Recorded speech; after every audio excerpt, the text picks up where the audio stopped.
வணக்கம். அடடா மழடா அடமழடா அழகா சிரிச்சா புயல் மழடான்னு ஆடி சிரித்து சந்தோஷமாக மழையை வரவேற்ற காலம் போக இன்றைக்கி 3 மணி நேரத்தில் 30 சென்டிமீட்டர் மழை பெருமழை அப்படி இப்படின்னு பெய்யறதை பார்த்து மனசில் ஒரு அச்சமும் பயமும் மழையை பார்த்தாலே மழைங்கிற வார்த்தையை கேட்டாலே வர்ற காலமாக இருக்குது.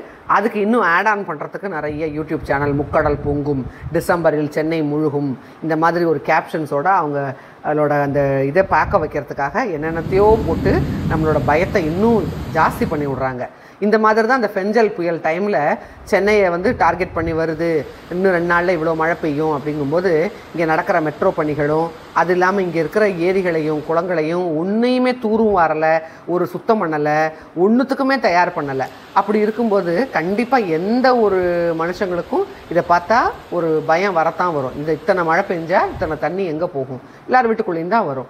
எங்கள் வீட்டுக்குள்ளே வராதுப்பா, எங்கள் ஏரியாவில் ஒன்றும் பயம் இல்லைப்பா அப்படின்னு கதவை சாத்தின்னு போகிறது ஒரு நல்ல மனிதருக்கு உண்டான இலக்கணம் இல்லை இல்லையா? ஸோ அப்படி இருந்த டைமில் எனக்கு ஒரு விஷயம், என்னோடய அனுபவம் என்னென்னா, இவ்வளோ கவலையிலையும் இவ்வளோ பயத்துலையும் என்ன பண்ணலாம், ஏன் இப்படி நடக்குது, குளோபல் வார்மிங் இவ்வளோ இது இந்த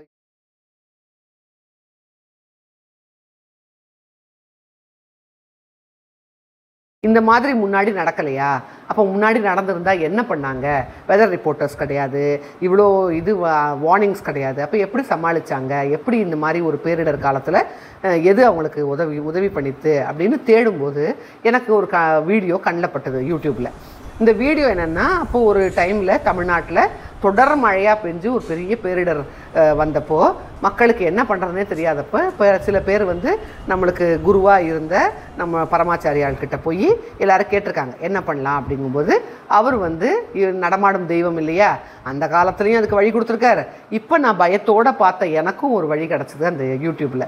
அந்த இதில் அந்த மகாபரிவா சொன்ன சோமயாகத்தில் இருக்கிற ஒரு சின்ன அணுவாக்கத்தை ரொம்ப அழகாக அந்த ஸ்லோகத்தையும் அழகாக சொல்லி அதுக்கான அர்த்தத்தையும் அழகாக சொல்லி ரொம்ப அமைதியாக ரொம்ப தெளிவாக அந்த யூடியூப் போட்டிருக்கிறவர் ரொம்ப அழகாக சொல்லியிருக்காரு. ஸோ அதை நான் என்ன பண்ணேன், வெள்ளிக்கிழமையிலேருந்து சனிக்கிழமை மத்தியானம் 12 மணிக்குள்ளே கிட்டத்தட்ட ஒரு 108 தடவையாவது போட்டு போட்டு போட்டு போட்டு கேட்டிருப்பேன்.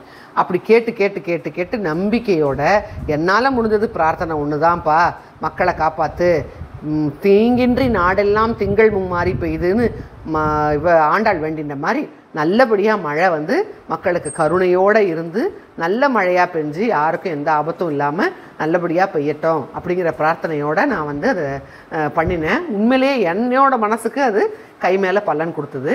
இப்போ இது மாதிரி வையத்து வாழ்வீர்கள் எல்லோரும் வாங்கோ சேர்ந்து நம்ம எல்லாரும் ஒரு பிரார்த்தனை பண்ணலான்னு தான் கூப்பிட்டா அன்றைக்கி ஆண்டாள். அதே மாதிரி இன்றைக்கி நானும் என்னோட அனுபவத்தை உங்களோட ஷேர் பண்ணுறேன். இந்த ஸ்லோகத்தை எல்லாரும் முடிஞ்ச வரைக்கும் ஷேர் பண்ணி இந்த மாதிரி எல்லாரும் சேர்ந்து கூட்டாக பிரார்த்தனை பண்ணும்போது கண்டிப்பாக முக்கடல் பொங்கினாலும் எந்த கடல் பொங்கினாலும் மக்களுக்கு எந்த ஆபத்தும் இல்லாமல் எந்த பயிர் பச்சைக்கும் ஆபத்து இல்லாமல் நல்லபடியாக நம்ம வாழ்வு சிறக்க நம்மளால் முடிஞ்சது ஒரு லோகா சமஸ்தா சுக்கினோ பவந்தோன்னு சொல்லியோ இல்லை வாழ்க வையகம் வாழ்க வளமுடன்னு சொல்லியோ நம்மளோட பிரார்த்தனையை டெய்லி சொல்லிகிட்டே இருப்போம். கண்டிப்பாக நாட்டில் நல்லதே நடக்குங்கிற பிரார்த்தனையோடு விடைபெறுகிறேன். நன்றி, வணக்கம்.